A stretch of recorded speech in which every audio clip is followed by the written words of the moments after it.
하나님의 힘으로 될 수 있습니다. 하나님의 능력으로 될 수가 있습니다. 이렇게 하나님의 사람으로 만들어지는 그 순간에 하나님이 이런 사람 불러서 위대한 하나님의 종으로 쓰시는 것을 볼 수가 있습니다. 여러분, 왜 사형수가 판사보다 구원받기가 쉬운 줄 아십니까? 사형수는 자기 자신에 대해서 절망한 사람이기 때문입니다. 나 자신에 절망한 사람. 또 그런가 하면 감방 안에 있는 사람, 밖에 있는 사람, 비교해보면 감방 밖에 있는 사람들이 감방 안에 있는 사람보다 예수 믿기가 어려워요. 근데 감방 안에 있는 사람이 예수 믿기 쉽다는 거죠. 왜 그렇습니까? 그만큼 겸손해졌기 때문에. 우리 한국에 있는 사람보다도 외국에 이민 가 있는 사람이 훨씬 더 교회를 나가고 예수 믿기가 쉽다는 겁니다. 왜 그럴까요? 그만큼 자신이 낮아졌기 때문에 그렇습니다. 하나님의 삶의 보금자를 흩뜨려 버렸어요. 정든 본토를 떠납니다. 친척들을 떠나게 됩니다. 그 가정을 떠나게 됩니다. 물설고 낯설은 환경에서 생활하게 됩니다. 완전히 보금자리가 흩어지면서 사람들이 알아주지도 않지요. 무시해버립니다. 그런 곳, 치열한 곳 생활하다 보니까 자신이 낮아집니다.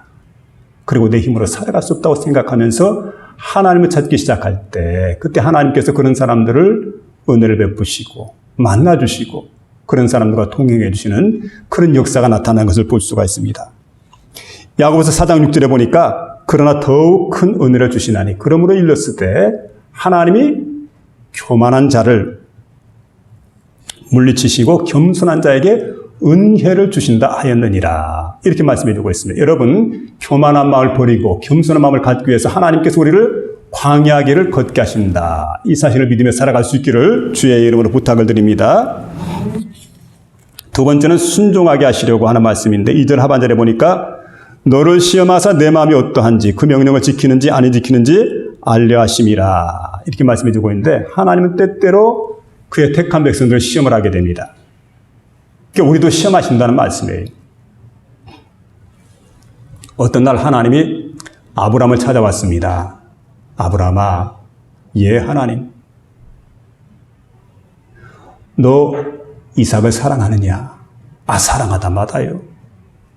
그 사랑하는 독자 이삭을 모리아산에다가 번제로 바쳐라. 청천벽력 같은 명령이 떨어집니다. 아, 세상에 그동안 하나님 믿고 섬기고 하나님 의지하고 살아왔는데 하나님밖에 없었는데, 그리고 100세가 돼서 얻은 그 소중한 아들인데 그 아들을 모리아산에 번제로 바치라. 그때 아브라함은 두말하지 않습니다. 하나님 말씀에 그대로 순종했습니다. 이게 바로 시험이지요. 만일에 아브라함에게 시험이 없었다면 어떻게 됐을까요? 만일에 아브라함에게 시험이 없었다고 한다면은 아브라함이 하나님을 사랑하는 마음을 알 길이 없었을 거예요. 근데 큰 시험을 당했지만 그는 하나님의 합격 점수를 받게 됩니다. 그래서 순종하는, 즉각적으로 순종하는 아브라함을 보고 하나님께서 복을 주셨는데 여호와 이레의 복을 주십니다.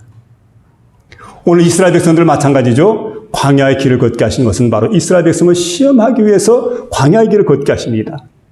하나님 주신 그 명령에 순종하는지 순종하지 않는지 하나님이 시험하시기 위해서 광야로 그들을 내모셨습니다. 이제 여러분, 그 광야 길을 이제 걷다 보면, 광야 생활을 하다 보면 어렵고 힘든 일이 참 많이 있습니다. 그런데 뜻밖에도 여호와 이레의 복이 거기에 있더라는 거예요.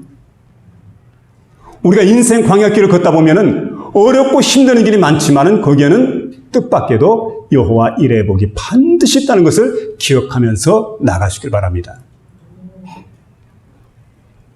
그들이 광야길에서 만난 여호와 이레의 복이 뭡니까? 마실 물이 없었는데 이상하게도 반석을 쳐서 거기에서 샘물이 솟아나게 합니다. 그 반석이 그들을 따라오는 것 같아요. 가는 곳마다 이스라엘 백성들에게 필요한 물을 제공해 줍니다. 또 그뿐 아니죠.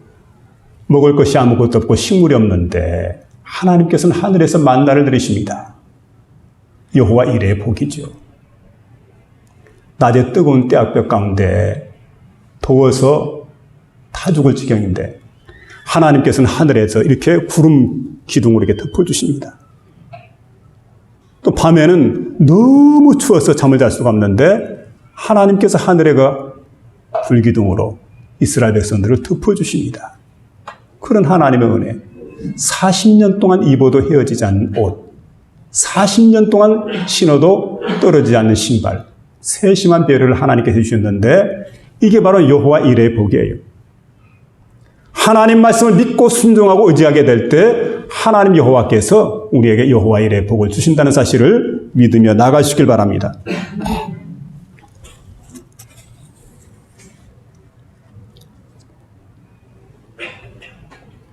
지금 우리가 힘든 광야길을 걷고 있다고 한다면 반드시 뜻이 있을 겁니다.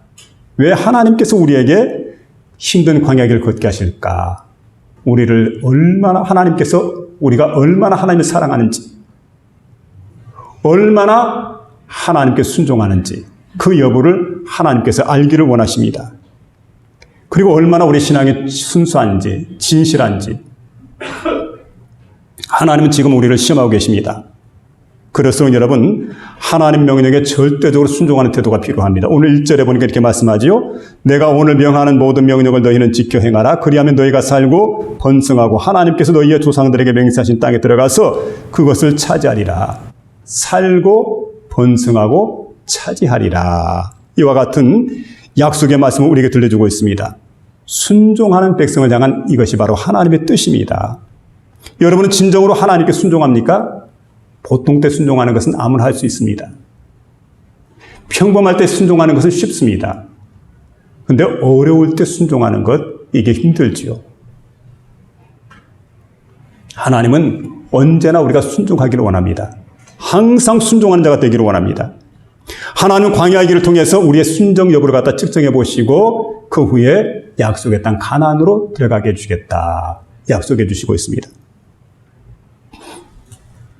어느 집에 아버지와 아들이 살고 있는데 아들이 참 친구가 많았대요. 여러분 친구가 많습니까? 근데 가만히 보니까 너무 친구들하고 어울려 다니는 걸 좋아해가지고 술 친구들도 많고 여행 다니는 친구도 많고 사냥하는 친구도 많고 도통 집에 들어오지 않습니다. 한날은 아버지가 작심하고 아들을 좀 교육시켜야 되겠다 생각을 하고는 아들을 불렀습니다. 근데 여러분 자식들 교육시키는 게 쉽지 않잖아요. 그래서 어떻게 이야기할까 궁리하다가 이렇게 얘기를 했습니다. 야, 내가 볼 때 나는 친구가 별로 없는데 넌 친구가 참 많은 것 같다. 그랬더니 자랑스럽게 얘기합니다. 얘 30명도 넘을걸요? 친구가 많다고. 그 친구들이 어떤 친구냐? 다 좋은 친구입니다. 그래. 근데 아버지에게는 친구가 하나밖에 없거든. 근데 하나밖에 없는 친구이지만 그 친구는 아버지를 위해서라면 목숨까지 내줄 수 있는 그런 친구라고. 너의 친구는 어떤느냐? 예, 제 친구도 정말 좋은 친구들입니다. 얼마나 의리가 있는 친구들인데요. 아버지, 제 친구들도 틀림없이 저를 위해서라면 목숨까지 내줄 수 있는 그런 친구들이라고. 그래, 좋다. 그럼 한번 시험을 해보자. 내기를 한번 해봐요. 내기를. 그래가지고 아버지하고 아들하고 살이 토시 올라있는 돼지 새끼를 한 마리 잡았어요. 잡아가지고 가만히 있다가 이걸 둘둘 말았습니다. 그리고는 이제 지게에 올려가지고 먼저 아들이 이걸 짊어지고 아들 친구 집에 갑니다. 여보게 친구 날쌔 그러면서 대문을 꽝꽝 두드립니다. 친구가 나오다가 이제 밖에서 친구의 소리를 듣게 됩니다. 이 친구가 하는 얘기가 내가 그만 실수로 사람을 죽였는데 이 시체를 잠깐만 좀 맡아달라고. 그랬더니 그 친구가 하는 얘기가 이런 얘기를 합니다. 나는 자네 같은 친구를 둔 적이 없다고. 그러고는 문을 꽝 닫고 들어가 버립니다. 다음 집에도 갔어요. 거절당하고 다음 집에 가가지고 똑같은 얘기를 했더니 보기 좋게 또 거절을 당합니다. 세 번째, 네 번째, 다섯 번째. 가는 곳마다 친구들이 다 거절합니다. 이제 하는 수 없다 생각을 하고는 아버지에게 아버지, 난 안 되겠습니다. 그리고 지게를 내려놓으니까 아버지가 대신 지게를 짊어집니다. 그리고는 이제는 아버지 친구 집으로 가자. 그리고 먼 길을 떠나서 아버지 친구 집에 가는데 대문을 두드립니다. 여보게 친구 날쌔. 내가 그만 실수로 여기까지 얘기했는데 벌써 문이 쫙 열렸어요. 아니 친구 무슨 일인가. 아 글쎄 내가 실수로 사람을 죽였다네. 안색이 좋지 않거든요. 그 얼굴색을 살피다가 그렇냐고 얼른 들어오라고. 들어가서 그 지게를 받쳐놓고 서로 끌어안습니다. 친구야, 내가 친구의 마음을 아는데, 자네가 그럴 사람이 아닌데 어쩌다가 그만. 괜찮네. 오늘 우리 집에 좀 쉬었다가 마음을 좀 추스리고 그러고 내일 함께 가서 자수하자고. 내가 늘 곁에서 함께 할 거라고. 떠나지 않을 거라고. 염려하지 마라.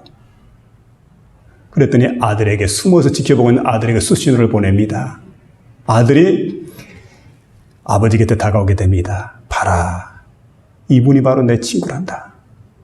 그래서 그 가만히 떼기를 내려놓고 거기에 있는 시체, 아니 시체가 아니라 돼지 새끼죠. 돼지 새끼를 끄집어냅니다. 그리고는 이걸 잔치를 벌여요. 밤새도록 잔치를 벌였다는 그런 얘기인데 여러분 생각해 보세요. 진실된 친구는 바로 평소에는 구분되지 못합니다. 그런데 위기를 만날 때 알 수가 있죠. 형제는 위급한 때를 위해 나느니라. 진실된 친구는 위급한 때를 위해서 나는 거죠. 우리 성도의 신앙을 하나님이 저울질하십니다. 평소에는 다 똑같은 성도 같아요. 그런데 위급한 일을 만나게 되면 다릅니다. 이게 문제거든요. 여러분, 위급한 일을 만나게 될 때 그때도 내가 진정한 성도의 모습을 보여줘야 됩니다. 하나님을 지금 시험하시는 거지요. 우리의 신앙이 진실한가? 순수한가? 거짓된가? 지금 시험하고 있습니다. 그러니까 하나님 보시기에 아름다운 신앙이 돼야 됩니다. 초대교회 성도들은 성만찬을 제정하시고 성만찬을 행해라. 내가 올 때까지 이것을 기념하라. 주님께서 말씀했는데 성만찬 한다는 것이 지금은 쉬워요. 간단해요. 근데 로마 시대 때는 대단히 어려웠습니다. 그것은 바로 식인종들이 하는 일이다. 피를 먹고 피를 마신다. 사람을 죽인다. 이런 소문이 쫙 퍼졌습니다. 사실은 그렇지 않은데 그런 가운데도 여러분 주의 명령이기 때문에 그 말씀을 지켜 행했다는 거지요. 사도행전 4장 12절에 보면 다른 이로서는 구원받을 수 없나니 천하 사람에게 구원을 받을 만한 다른 어떤 이름을 우리에게 주신 적이 없다고. 여러분 주 예수 그리스도를 통해서 우리가 구원을 받게 됩니다. 오직 예수입니다. 오직 십자가입니다. 그런데 요즘 어떻습니까? 종교다원주의 시대를 우리가 지금 살아가고 있습니다. 그래서 많은 사람들 얘기하죠. 종교는 일치한다. 종교는 하나라는 거죠. 그리고 대타협의 시대다. 무엇이든 대화를 해서 가능하다. 이런 시대를 우리가 살아가고 있지만 그러나 이런 시대를 살아가지만 우리에게 필요한 게 뭡니까? 이런 가운데도 우리는 오로지 하나입니다. 예수 그리스도. 그분이 나의 구주입니다. 천하 인간에게 구원받을 만한 다른 이름을 우리에게 주신 적이 없습니다. 나는 오로지 십자가입니다. 나는 오로지 예수 그리스도입니다. 여러분, 이런 걸 순종하는 걸 주님께서 지금 우리에게 저울질하는 겁니다. 어려운 코로나 시대를 살아가고 있습니다. 그러나 이런 어려운 시대일수록 더욱더 주님을 의지하고 주님을 사랑하고 믿음으로 전진해 나가는 저와 여러분 될 수 있기를 주의 이름으로 부탁을 드립니다. 마지막 세 번째는 가르치시려고 하는 말씀인데 3절에 보니까 내 조상들도 알지 못하던 만나를 내게 먹이신 것은 사람이 떡으로만 사는 것이 아니요 여호와의 입에서 나온 모든 말씀으로 사는 줄을 내가 알게 하려 하심이니라.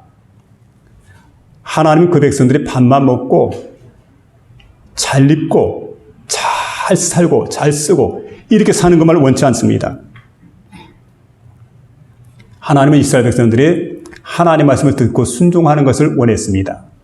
여러분, 바로 우리 인간의 삶의 원리가 이게 있습니다. 이스라엘 백성들이 좋은 옷과 좋은 신발을 신지 않았지만 40년 동안 생활하는데 좋은 옷, 좋은 신발이 아니지만은 하나님은 단벌 신사했던 이스라엘 백성들에게 그 옷이 헤어지지 않도록 은혜를 베푸셨습니다. 하나밖에 없는 신발이지만 40년 동안 신을 수 있도록 은혜를 베풀어 주셨습니다. 그리고 날마다 같은 음식입니다. 40년 동안을 만나러 먹습니다. 어떻게 보면 참 지겹지요. 따분하죠. 여러분, 그러나 여기에서 우리에게 의미해 주는 게 있습니다. 사람이 떡으로만 사는 게 아니라는 거죠. 하나님의 입에서 나오는 말씀을 통해서 살아간다. 잘 생각해 보세요. 우리 인간을 가리켜서 안스로포스라고 그럽니다. 서 있는 존재입니다. 서 있는 존재는 언제나 위를 향합니다. 눈을 들어서 위를 바라다 봅니다. 우리의 소망이 거기에 있습니다. 오늘 우리가 새벽에도 생각해 봤지만 여러분, 소망이 세상에 있으면 안 돼요. 소망이 하나님 나라에 있어야 됩니다. 그래서 예수님 제자들에게 예수님께서 변화산에서 변화되는 모습을 보여주십니다. 여러분, 그 세계를 바라다 보지요. 아, 이렇게 화려하고 찬란하고 아름다운 세계가 있구나. 그러면서 주님께서 그들에게 말씀하시는 거지요. 자, 너희들이 나를 따라오려거든 자기를 부인하고 자기 십자가를 지고 나를 따라야 되지만 그러나 결과는 이거다. 이 아름다운 세계가 있다. 그런 줄 믿고 나를 따르라. 언제나 믿음의 사람들은 영원한 세계를 관조하는 겁니다. 아, 영원한 세계가 있구나. 생명의 세계가 있구나. 그리고 오늘을 우리가 믿음으로 살아가는 것 얼마나 귀한 일인지 모릅니다. 돼지를 보세요. 돼지는 모든 게 세상에서 나는 줄 압니다. 길을 걷다가 홍시가 하나 떨어져 있습니다. 그러면 홍시가 어디로부터 왔을까? 근데 홍시를 먹어보니까 너무 맛있어요. 이게 어디서 왔을까? 위를 쳐다봤는데 위를 쳐다보지 않죠. 땅 속에서 난 줄 알고 땅만 열심히 파댑니다. 땅 속에는 홍시가 있지 않습니다. 도토리가 떨어집니다. 도토리를 주워 먹고 참 맛있구나. 근데 도토리는 땅에서 떨어지는 게 아닙니다. 위에서 떨어집니다. 위를 보지 않죠.